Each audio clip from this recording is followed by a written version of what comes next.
The candles on Keira's birthday cake flickered like tiny warning signals, but I was too tired to read the signs. 32 candles for 32 years of my wife's life, and somehow I felt older than both our ages combined. "Make a wish, babe," I said, forcing a smile across the trendy bistro table. The place was all exposed brick and Edison bulbs, the kind of spot that charged $28 for mac and cheese because they called it artisanal.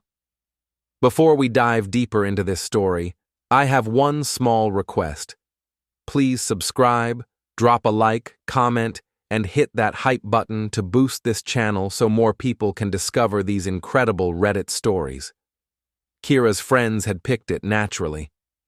Ali, Marissa, and Jess sat around us like a council of vultures, their phones already out, recording every moment for whatever social media platform was trending this week. I'd learned to tune out their constant chatter about followers and engagement rates, but tonight, something felt different, electric, like the air before a storm. "Oh, I know exactly what I'm wishing for," Keira said, her voice carrying that sing-song quality she used when she was planning something. She caught Allie's eye and smiled, the kind of smile that never reached her eyes. I should have known then, should have recognized the setup. But after 8 years of marriage, I'd grown comfortable with Keira's little dramas, the surprise parties that weren't surprises, the spontaneous adventures she'd planned weeks in advance, the carefully orchestrated moments designed for maximum social media impact. "Actually," Keira announced, her voice suddenly louder, carrying across the restaurant, "before I make my wish, I have something to say." The other diners turned to look. A couple at the next table actually pulled out their phones. In 2024, everyone was a documentary filmmaker, and every moment was potential content. "Trent," she said, her voice trembling with what I thought was emotion, but now recognized as barely contained excitement, "we need to talk." Allie's phone was definitely recording now. Marissa had hers out too, angled for the perfect shot. Jess looked uncomfortable, but she wasn't stopping anything. "Here?" I asked, glancing around at the growing audience. "Now?" "I can't do this anymore," Keira continued. And now the tears were starting. Real tears, or at least convincing ones. This marriage, this life, it's not working. The restaurant had gone quiet, except for the soft jazz playing overhead and the subtle sound of multiple phones recording. I felt like I was watching a movie, except I was apparently the unwitting star. "I want a divorce," she said, the words hanging in the air like smoke. For a moment, everything stopped. The servers paused mid-step. The couple at the next table leaned in closer. Allie's grin was so wide it looked painful. And then I started laughing. Not the reaction anyone expected, least of all me, but sitting there, looking at my wife's perfectly practiced expression of anguish, at her friend's barely concealed excitement, at the dozen phones now pointed in our direction, I couldn't help myself. "You know what, Keira?" I said, reaching for my wallet. "You're absolutely right." I pulled out 3 20s and dropped them on the table. Enough to cover my meal and tip, nothing more. The birthday cake sat untouched between us, those 32 candles still burning like beacons. "I hope you get everything you wished for," I said, standing up. "Happy birthday." And then I walked out, leaving behind the woman I'd loved for 8 years, her 3 co-conspirators, and a restaurant full of strangers who thought they'd just witnessed a genuine heartbreak instead of a carefully choreographed performance. The cool October air hit my face as I stepped outside, and for the first time in months, I felt like I could breathe. My phone was already buzzing with notifications, probably the video going live on Instagram, TikTok, wherever people went to watch other people's lives fall apart for entertainment. I didn't look. Instead, I got in my truck and drove home to the house Keira and I had bought 3 years ago. The one with the white picket fence and the mortgage we'd both signed. The one that, as of tonight, I'd be living in alone. At least, that's what I thought. I had no idea that Kira's little birthday prank was about to become the biggest mistake of her life. The house felt different when I walked in. Not empty. Kira's stuff was still everywhere. Her shoes by the door, her coffee mug in the sink, her laptop charging on the kitchen counter. But quiet in a way it hadn't been in months. I poured myself a bourbon and sat in my leather recliner, the one piece of furniture Keira had never managed to replace with something more Instagram-worthy. My phone kept buzzing. Text messages, probably from Owen wondering why I'd left early, maybe from my brother asking if I was okay. The video was spreading, that much was clear. But I wasn't ready to deal with that yet. First, I needed to understand what had just happened. See, here's the thing about being married to someone for 8 years. You learn their patterns. Keira didn't do anything without planning it first, without considering every angle, every possible outcome. The woman who spent 3 weeks researching the perfect coffee maker didn't just decide to publicly divorce her husband on a whim. This was planned, orchestrated, which meant there was more to the story.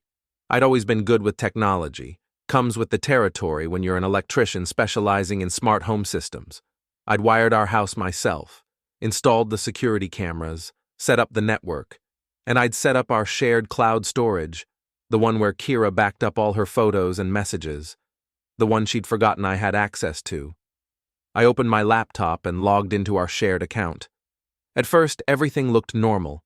Photos from our last vacation, screenshots of recipes she wanted to try, work documents from her social media consulting job. But then I dug deeper, looking at recently deleted files, backup messages from her phone. That's when I found them.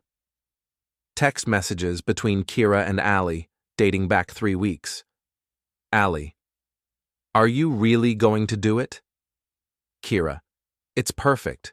Everyone will think he's the bad guy for walking out on his wife's birthday."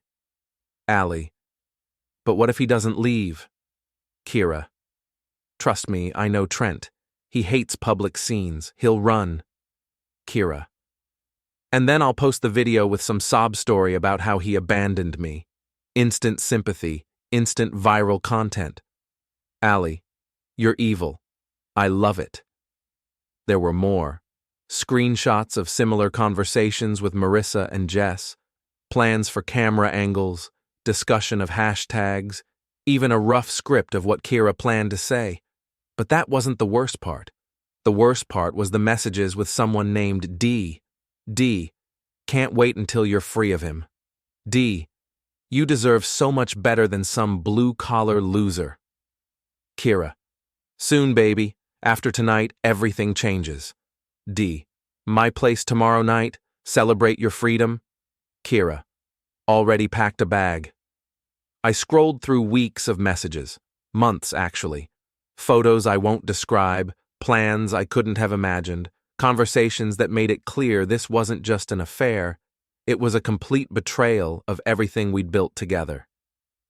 D turned out to be Devin, Keira's co-worker at the social media agency. 28 years old, drove a Tesla, lived in one of those overpriced downtown lofts with floor-to-ceiling windows and no soul.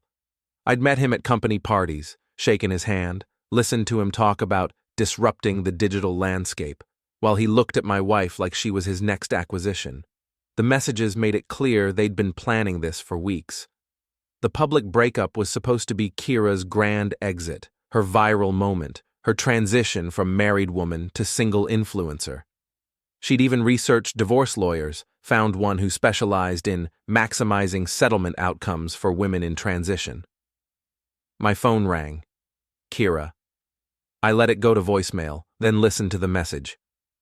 "Trent, what the hell? That wasn't how this was supposed to go. You were supposed to be upset, supposed to fight for me. Call me back. We need to talk about this like adults." Like adults. Right. I saved everything to a secure folder, backed it up in 3 different places, and then did something Keira had never expected me to do. I started planning. See, my wife had made one crucial miscalculation. She'd assumed I was the same man who'd married her 8 years ago, the guy who avoided conflict, who let her handle the social situations, who preferred to work with his hands rather than play mind games. But 8 years of marriage teaches you things, and one thing I'd learned was that sometimes the best response to a performance isn't applause or tears. Sometimes it's a better performance. I opened a new browser window and started researching divorce lawyers of my own. Not the kind who promised to maximize settlements, but the kind who specialized in protecting assets and exposing fraud. Then I called Owen. "Dude, what happened tonight?" He answered on the first ring. "Marissa's already posted the video. It's got like 10,000 views." "Owen," I said, "how would you like to help me with a little project?" "What kind of project?" I looked at the screenshots on my laptop, at the messages between my wife and her lover, at the carefully planned betrayal disguised as a spontaneous breakdown. The kind that's going to teach some people that actions have consequences. By morning, the video had 50,000 views and counting.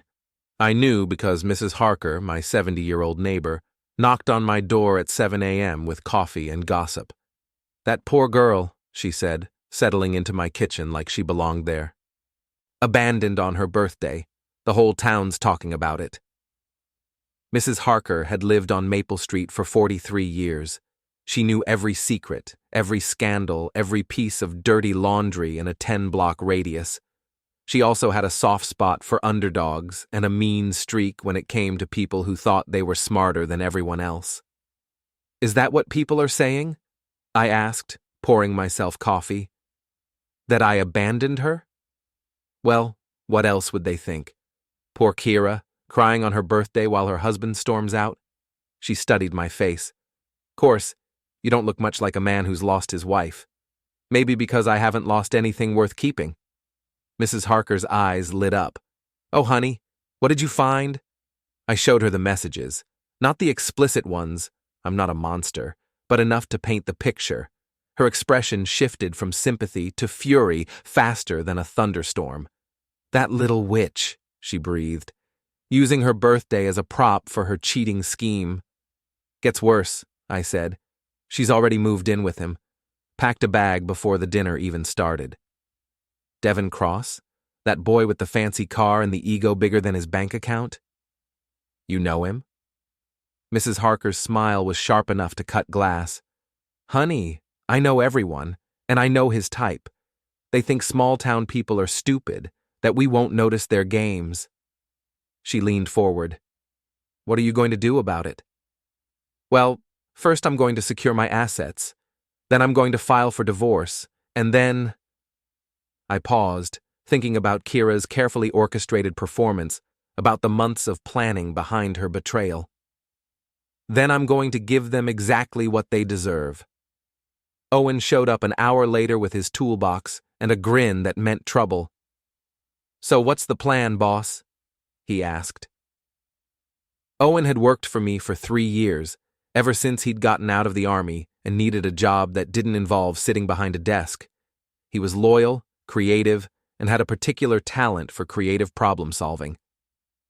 "Phase 1, I said, is legal and boring. I've already moved our joint savings into an account she can't access, at least not without a court order. The house is in both our names, but I can prove I paid the down payment and most of the mortgage from my business account." "Smart. What about Phase 2? Phase 2 is where things get interesting." I pulled up Devin's social media profiles on my laptop. "Mr. Cross here likes to show off. Look at this." His Instagram was a masterpiece of millennial narcissism. Photos of his Tesla, his downtown loft, his expensive dinners, his gym selfies. Everything tagged with his location, his schedule practically mapped out for anyone who cared to pay attention. "He posts everything," Owen observed. "Where he is, what he's doing, what he's driving. Makes him predictable, and predictable people are vulnerable people." We spent the morning planning.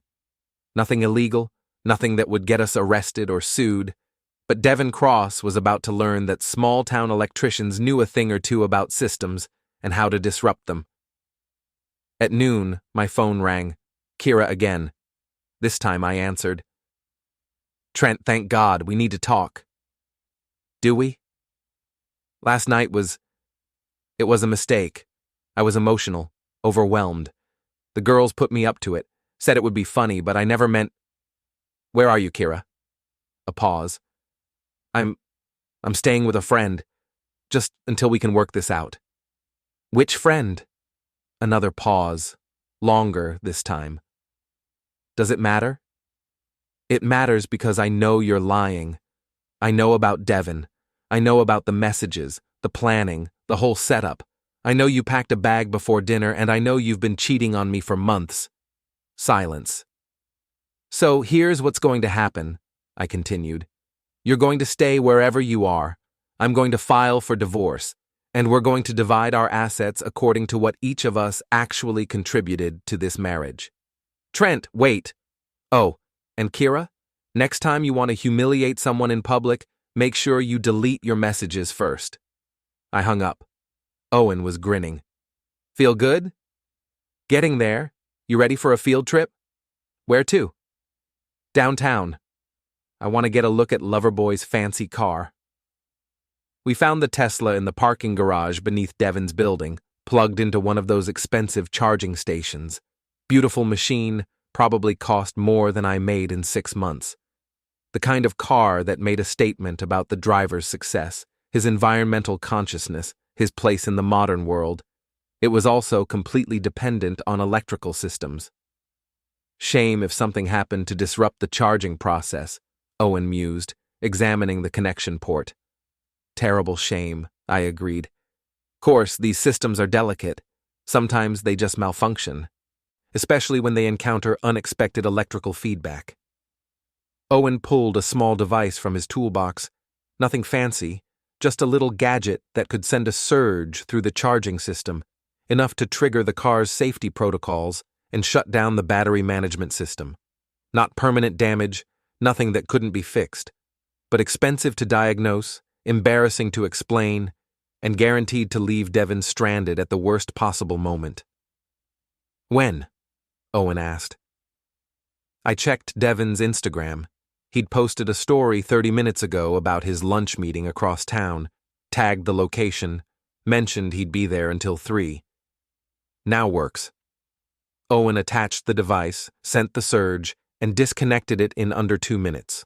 Clean, untraceable, and completely legal. Just a charging malfunction, the kind that happened to electric vehicles every day. Phase 2 complete, Owen said. What's Phase 3? I looked up at the expensive building, at the floor-to-ceiling windows that probably cost more per month than most people's mortgages. Phase 3 is where we get creative. The call came at 2:30. Owen and I were back at the house, installing new smart locks on all the doors. My house, my name on the deed, my right to secure my property. My phone buzzed with a number I didn't recognize. Is this Trent Mallory? The voice was young, male, irritated. Depends who's asking. This is Devin Cross. We need to talk. I put the phone on speaker so Owen could hear. About what? About your wife, about this situation, about you acting like a child instead of handling this like a man. Owen raised an eyebrow. I held up a finger. Interesting perspective, I said. Tell me, Devin, what does handling it like a man look like to you? It looks like sitting down, talking this through, maybe realizing that Keira deserves better than some blue-collar nobody who can't even keep his wife happy. The arrogance was breathtaking. This kid, and at 28 he was a kid, actually thought he was doing me a favor by stealing my wife. How's your car running? I asked. What? Your Tesla, running okay today?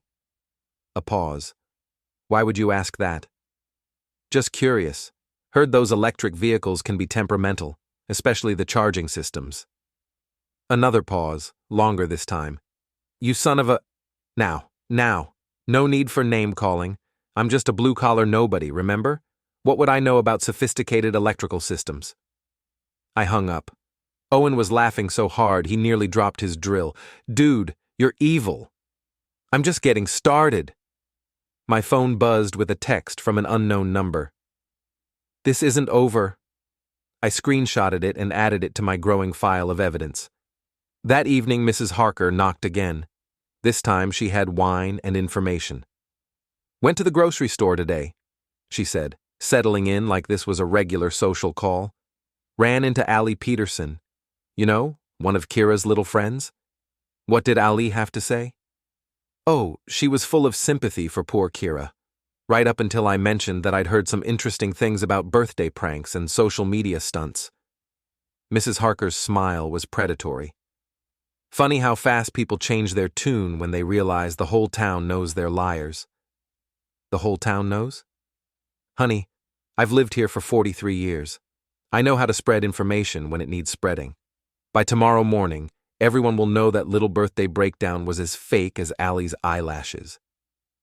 I felt a moment of something that might have been guilt. Keira was about to become a pariah in the town where she'd grown up, where her family still lived. Then I remembered the messages with Devin, the months of planning, the casual cruelty of calling me her backup plan. The guilt passed. "There's more," Mrs. Harker continued. "Seems Devin's been bragging around town about his new conquest. Been telling people at Murphy's Bar that he's upgrading Keira from her loser husband." Murphy's Bar was where half the town went to drink and gossip. If Devin had been running his mouth there, everyone knew about it. "Confident guy," I said. "Confident and stupid. You know what they say about pride. It comes before the fall? It comes before I push you off the cliff myself." My phone rang. Keira again. "You need to call off whatever you're doing," she said without preamble. "Devin's car broke down, people are talking, and now Ali won't even return my calls. Sounds like you're having a rough day." "This isn't funny, Trent. You're ruining my life." "I'm ruining your life?" I let that hang for a moment. "Keira, you filmed a fake breakup on your birthday to humiliate me in public. You've been cheating on me for months. You called me your backup plan, but I'm the one ruining your life? It wasn't supposed to be like this." "How was it supposed to be?" "You get your viral moment.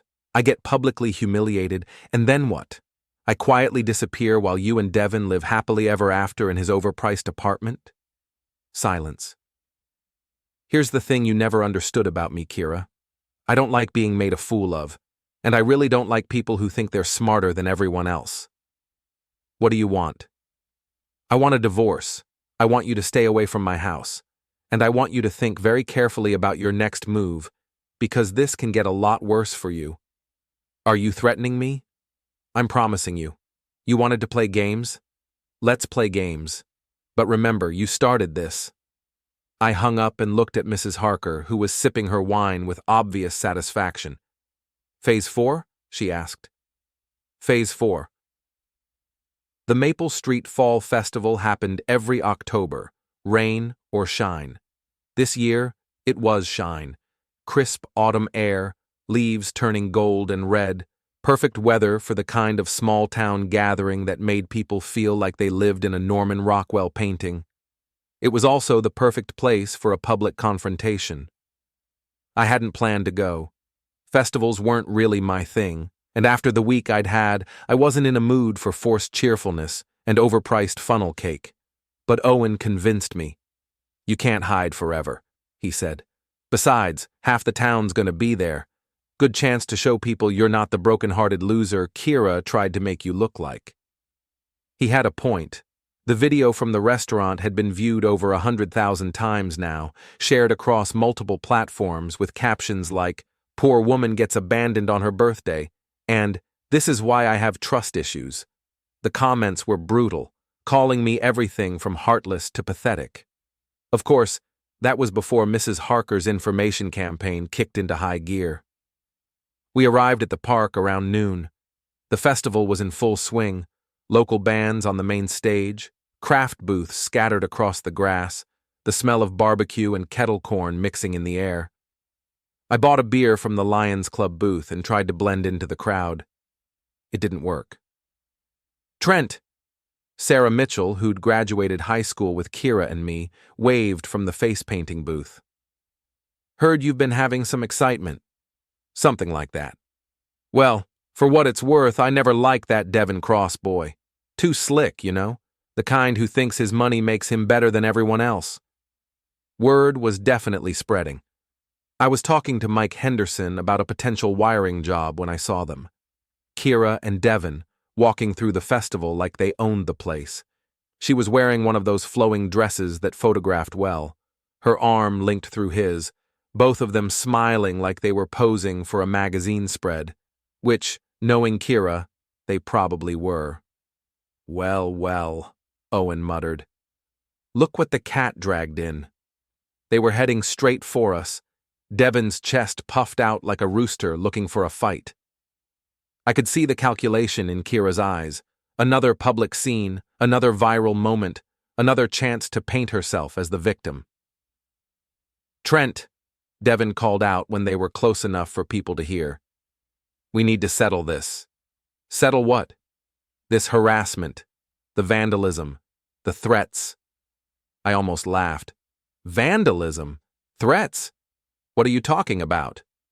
My car, the electrical problems. Don't act like you don't know. Cars break down, Devin. It happens. Maybe you should have bought American. A few people nearby chuckled. Devin's face reddened. You think this is funny? You think destroying other people's property is some kind of joke? I think you should be careful about making accusations you can't prove. Keira stepped forward, her voice carrying that same theatrical quality from the restaurant. Trent, please, this has gone far enough. Can't we just talk like civilized adults? Civilized adults, I repeated, like the way you talked to me before you moved in with your boyfriend? The crowd around us was growing. Phones were coming out. I could see Mrs. Harker near the lemonade stand, her eyes bright with anticipation. That's not... It's complicated, Keira said. It's really not. You wanted a divorce, you got one. You wanted out of our marriage, you're out. What's complicated about that? The way you're acting, Devin interjected, like some kind of psycho ex-husband who can't let go. Psycho ex-husband? I looked around at the crowd, at the phones recording every word. That's interesting. Tell me, Devin, when exactly did I become the ex-husband? Because last I checked, we're still married. Not for long, Keira said quickly. True, the papers should be finalized next week, along with the asset division, the testimony about adultery, and all those interesting text messages. Keira went pale. What text messages? The ones where you planned the whole restaurant scene. The ones where you called me your backup plan. The ones where you and your boyfriend here discussed how you were going to humiliate me for social media content. The crowd was murmuring now. I could see recognition dawning on faces. People were connecting the dots, realizing the birthday breakdown had been a performance. You hacked my phone, Keira said. I accessed our shared cloud storage. You know, the one you agreed to when we set up our family plan. Everything backed up automatically, including your messages. Devin stepped closer, his voice low and threatening. You need to delete that stuff. Now. Or what? Or you'll regret it. The crowd had gone quiet. This was the moment, Devin threatening me in front of half the town, with dozens of phones recording. Are you threatening me, Devin? I'm promising you. I looked around at the faces surrounding us. Sarah Mitchell, Mike Henderson, Mrs. Harker with her knowing smile. People who'd known me for years, who'd seen me work on their houses, fix their electrical problems, show up when they needed help. Then I looked at Devin Cross, with his expensive clothes and his entitled attitude and his Tesla that kept breaking down. You know what, Devin? You're right. This does need to be settled. I reached into my pocket and pulled out my phone. With a few taps, I opened the folder containing all of Keira's messages, the planning, the affair, the cruel comments about our marriage. Since you both seem to think public scenes are appropriate, I said, let me share some information with everyone. Don't, Keira whispered. But I was already reading aloud. The messages about the birthday prank, the discussions of camera angles, the casual cruelty of her comments about me, about our marriage, about the life we'd built together. The crowd's murmur turned into something uglier. I could see the shift in their faces, sympathy for Keira evaporating, replaced by disgust at the manipulation, the calculated betrayal. "You bastard!" Devin snarled, and lunged for my phone. He never reached it. Owen stepped between us, and Devin, off balance and angry, stumbled backward into the lemonade stand. The crash was spectacular. Cups flying, sticky liquid everywhere. Devin sprawled in the mess, while Mrs. Harker stood over him with the empty pitcher. "Oh my," she said sweetly. "How clumsy of you." The crowd erupted in laughter. Phones captured every moment.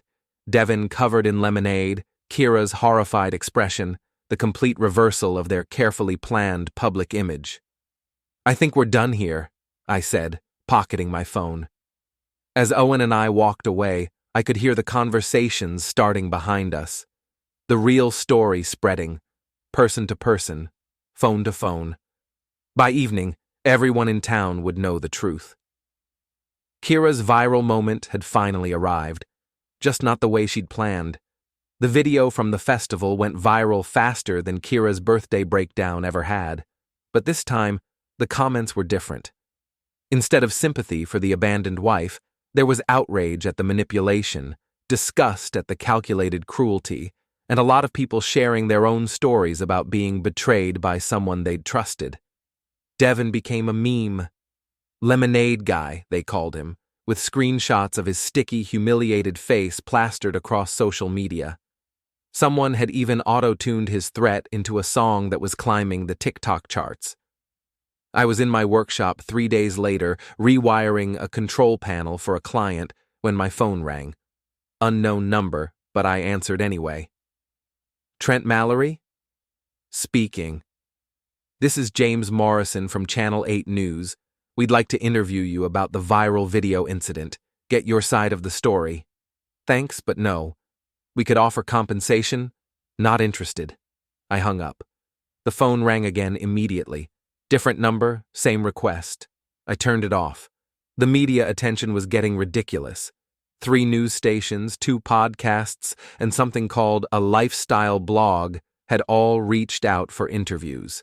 Apparently, the story of the cheating wife's birthday prank gone wrong was exactly the kind of content that drove engagement in our outrage-fueled media landscape. I wanted no part of it. What I wanted was for this to be over. The divorce papers were signed, the assets divided. Keira got half the value of the house, minus what I could prove she'd contributed to the affair-related expenses. Devin's Tesla repairs had cost him $3,000, and his landlord had raised questions about the disturbances in his building after neighbors complained about late-night arguments. It should have been enough, but it wasn't, because Keira wasn't done. The knock on my door came at 8 p.m. just as I was settling in with a beer and a baseball game. I expected Owen, maybe Mrs. Harker with more gossip. Instead, I found Keira standing on my porch, looking smaller than I'd seen her in years. "We need to talk," she said. "I thought we were done talking." "Please, 5 minutes." Against my better judgment, I let her in. She stood in our old living room, my living room now, looking around like she was seeing it for the first time. "I never meant for it to go this far," she said finally. "Which part? The cheating, the public humiliation, or the months of lying?" "Any of it. All of it." She sat down on the couch we'd picked out together 3 years ago, the one she'd wanted to replace with something more modern. "It started as just attention. Devin was charming, he made me feel special, and the birthday thing was supposed to be harmless, just a stupid prank." "Harmless. I know how it sounds, but I never thought. I didn't realize you'd actually leave. I thought you'd fight for me, make a scene, give me the reaction I wanted." "The reaction you wanted for your video?" "Yes." Her voice was barely a whisper. "God, yes. I wanted the content. I wanted the views, the engagement, the attention. I wanted to matter. I looked at this woman I'd loved for 8 years, this person I'd shared dreams and plans, and 1,000 ordinary moments with, and tried to find something familiar in her face. "You mattered to me," I said. "For 8 years, you mattered more than anything else in my life." "I know. But that wasn't enough, was it? Because I'm just a blue-collar nobody who can't give you the lifestyle you wanted, the image you needed for your social media presence. That's not... It is, though. That's exactly what it was. I was your backup plan, remember? Your safety net while you figured out how to upgrade to something better." She was crying now, real tears this time, but I felt nothing. The anger had burned out, leaving only a cold, empty space where my love for her used to be. "What do you want, Keira?" "I want to fix this. I want us to try again." "There is no us. There hasn't been for months, maybe longer. But the house, our life. The house is mine now, and our life was apparently just content for your social media feed." She stood up, wiping her eyes. "This isn't you, Trent. This cold, cruel person. This isn't who you are. You're right. The person I was would have forgiven you, would have taken you back, ignored the cheating, pretended the humiliation never happened, would have been grateful just to have you in my life, no matter how you treated me." I walked to the door and opened it, but that person was an idiot, and he's gone. She walked past me onto the porch, then turned back one last time. "I'm sorry," she said, "for all of it. I'm truly sorry." "I know you are, but sorry doesn't fix anything. It just makes you feel better about breaking it in the first place." I closed the door and went back to my beer and my baseball game. Outside, I could hear her car start up and drive away, probably back to Devin's apartment, back to the life she'd chosen over the one we'd built together. My phone buzzed with a text from Owen. "Saw Keira's car, you okay?" "Better than okay," I typed back. "Free." And for the first time since this whole mess started, I actually meant it. The next morning brought news that made my freedom even sweeter. Mrs. Harker knocked on my door with coffee and the biggest smile I'd ever seen on her face. "You're going to love this," she said, settling into my kitchen like she owned it. "Devin Cross got fired yesterday." "Fired?" Turns out his boss didn't appreciate having an employee who'd become a viral meme. Bad for the company image, apparently. Something about maintaining professional standards and representing the brand appropriately. I tried to feel bad for him, I really did. But the image of him covered in lemonade, sprawled in the mess of his own arrogance, kept getting in the way. "There's more," Mrs. Harker continued. "His landlord's evicting him. Seems the lease has a clause about maintaining the building's reputation, and having news crews camped outside asking about Lemonade Guy violated that clause." Harsh. Gets better. Ali Peterson's boyfriend dumped her after he saw the festival video. Turns out he didn't appreciate dating someone who helped orchestrate public humiliation for social media content. Marissa's having similar problems, and Jess... Mrs. Harker's smile turned predatory. "Jess has been telling everyone who'll listen that she always knew Keira was trouble." The friend group that had enabled Keira's betrayal was falling apart, each member trying to distance themselves from the scandal they'd helped create. "What about Keira?" "Last I heard, she was staying at her mother's house. Temporarily, according to Linda Morrison. But we all know what temporarily means when your daughter moves back home at 32. I should have felt satisfied. Vindicated. These people had conspired to humiliate me, had treated my marriage like a prop in their social media performance, had shown casual cruelty that still took my breath away. Instead, I felt tired. "You know what the funny thing is?" I said to Mrs. Harker. "What's that, honey?" If she'd just asked for a divorce like a normal person, I probably would have given her whatever she wanted. The house, half my business, whatever. I loved her that much. But she didn't want a divorce. She wanted a show. She wanted content, and now she's got it. Just not the kind she was hoping for. Mrs. Harker reached across the table and patted my hand. "You did the right thing, Trent.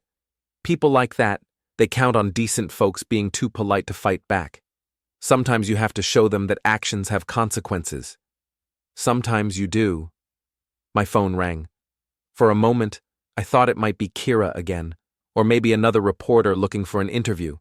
But the caller ID showed a number I recognized. Mike Henderson, who'd been at the festival, who'd seen the whole confrontation play out. Trent? Mike Henderson. Listen, I've got a big commercial job coming up. Complete electrical overhaul of the Morrison Building downtown. You interested? The Morrison Building was the biggest project in town, the kind of job that could keep me busy for months and set me up financially for years. Very interested. Good. Can you come by tomorrow morning to look at the specs? And Trent, bring Owen if you want. This is big enough for a crew. After I hung up, Mrs. Harker was grinning at me. Good news? The best. Looks like my business is about to get a lot busier. Funny how that works. You do right by people, they remember it. She was right. While Keira and her friends were dealing with the fallout from their cruel little game, I was moving forward, building something real, something that mattered, something that couldn't be destroyed by a viral video or a cheating spouse or a birthday prank gone wrong. For the first time in months, the future looked bright. 2 weeks later, I thought it was over. The media attention had faded down, the memes were getting stale, and life in our small town was returning to something like normal. I was working on the Morrison Building project. Owen had hired 2 more guys to help with the increased business, and I'd even started dating again. Nothing serious, just coffee with Sarah Mitchell, who'd divorced her own cheating husband 2 years ago and understood what I'd been through. I should have known Keira wouldn't go quietly. The first sign of trouble came on a Thursday evening. I was in my workshop, building a custom control panel for a client, when my phone started buzzing with notifications. Text messages, missed calls, social media alerts, all coming in so fast my phone couldn't keep up. I ignored them until Owen called. Dude, you need to get on Instagram right now. Why? Just do it. Check Keira's account. I opened the app, found her profile, and felt my pressure spike. She'd posted a video, professional quality, clearly scripted, with the kind of lighting and staging that screamed damage control. In it, she was sitting in what looked like a therapist's office, tissues nearby, talking about emotional abuse and financial manipulation, and a husband who couldn't handle his wife's success. She talked about how I'd isolated her from her friends, and controlled her social media presence, and threatened her when she tried to leave. It was a masterpiece of manipulation, mixing just enough truth with carefully crafted lies to create a narrative where she was the victim, and I was the abusive husband who'd orchestrated her downfall.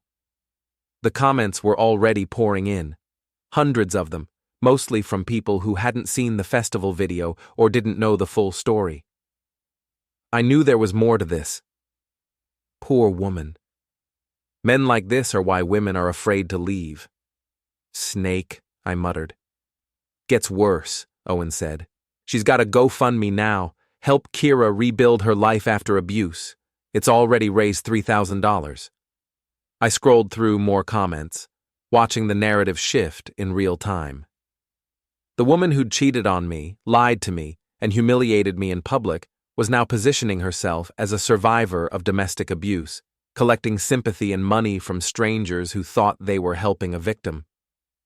What are you going to do? Owen asked. I was about to answer when I heard a car pull into my driveway. Then another. Through my workshop window, I could see headlights, people getting out of vehicles. I'll call you back, I told Owen and grabbed a flashlight. Outside, I found 3 cars parked in my driveway and about a dozen people standing on my lawn. I recognized some of them, friends of Keira's from high school, people I hadn't seen in years. Others were strangers, probably people who'd seen her video and decided to take action. There he is, someone called out. The abuser. We know what you did to her, another voice added. I stayed on my porch, keeping the distance between us. What exactly do you think I did? We saw her video, said a woman I didn't recognize. We know how you treated her, how you manipulated her, how you turned everyone against her when she tried to leave. Did you see the other videos? The ones from the restaurant and the festival? Those were taken out of context, the woman continued. You edited them to make her look bad? The crowd murmured agreement. I realized I was looking at the power of narrative in real time. Keira's carefully crafted victim story was overriding the actual evidence of what had happened. You need to take down those videos, said a man I vaguely recognized from high school, and you need to stop harassing her. I haven't contacted her in 2 weeks. That's not what she says. Then she's lying, which if you knew the whole story, you'd know she's pretty good at. The crowd pressed closer. I could see the anger in their faces, the righteous fury of people who thought they were defending an abuse victim. The fact that they were wrong didn't make them any less dangerous. I think you all should leave, I said. Or what? The first woman challenged. You'll call the police? We're not doing anything illegal. We're just here to tell you what we think of men who abuse their wives. Ex-wife. And I never laid a hand on her. Abuse isn't just physical, another voice called out. Emotional abuse, financial abuse, it's all real. They weren't wrong about that. Abuse took many forms, and not all of them left visible scars. But they were wrong about who the abuser was in this situation. I pulled out my phone and started recording. What are you doing? The woman asked. Documenting this. For the record, in case anyone wants to claim later that I was the one doing the harassing. The crowd shifted uncomfortably.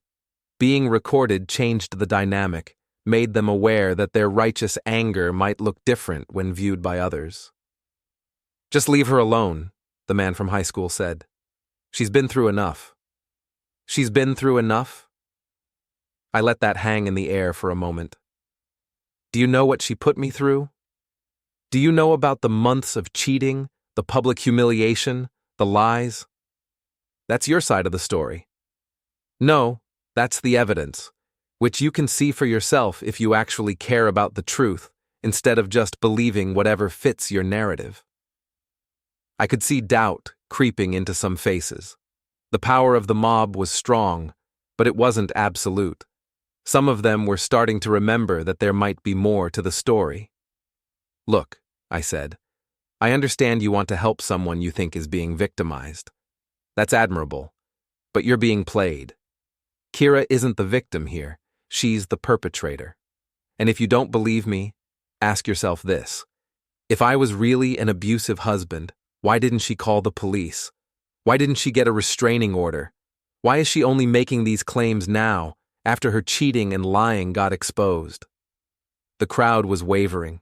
I could see the uncertainty, the beginning of doubt. That's when Keira's car pulled up. She got out slowly, dramatically, like she was making an entrance, which, knowing her, she probably was. Keira, the first woman called out. Are you okay? I'm fine, Keira said, but her voice carried that tremulous quality she used when she wanted sympathy. I can't believe he's still trying to intimidate me. I'm standing on my own porch, I pointed out. You came to my house. Our house, she corrected. The house I helped pay for, the house you stole from me. The house you signed over in the divorce settlement. The settlement you coerced me into signing. I stared at her, amazed at the audacity. She was rewriting history in real time, turning every decision she'd made into something I'd forced on her. Show them the messages, Keira. What?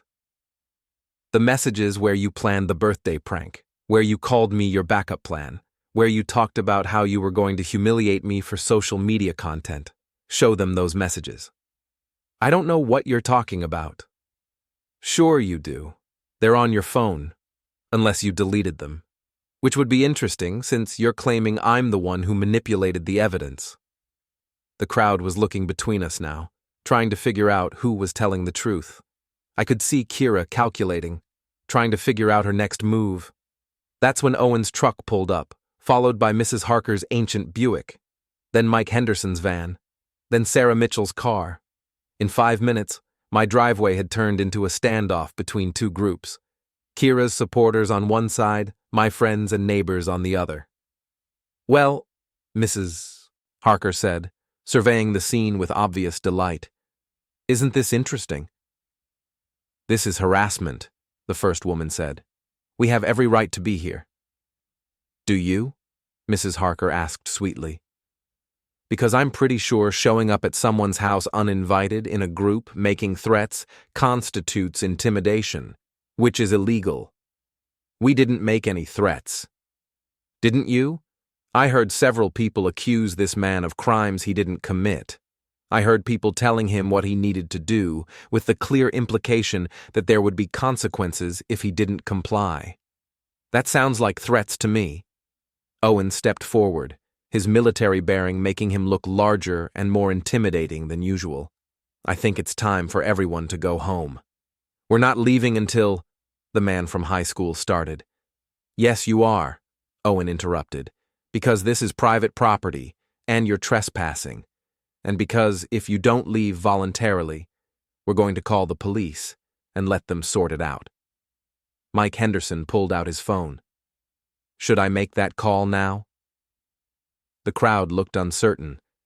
The righteous anger that had brought them here was fading, replaced by the uncomfortable realization that they might be on the wrong side of the law. This isn't over, the first woman said, but she was already backing toward her car. Yes, it is, I said. It's been over for weeks.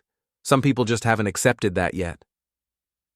One by one, Keira's supporters got back in their cars and drove away, until only she remained, standing in my driveway like she belonged there. You can't keep doing this to me, she said. I'm not doing anything to you. You're doing it to yourself. I loved you. No, you didn't.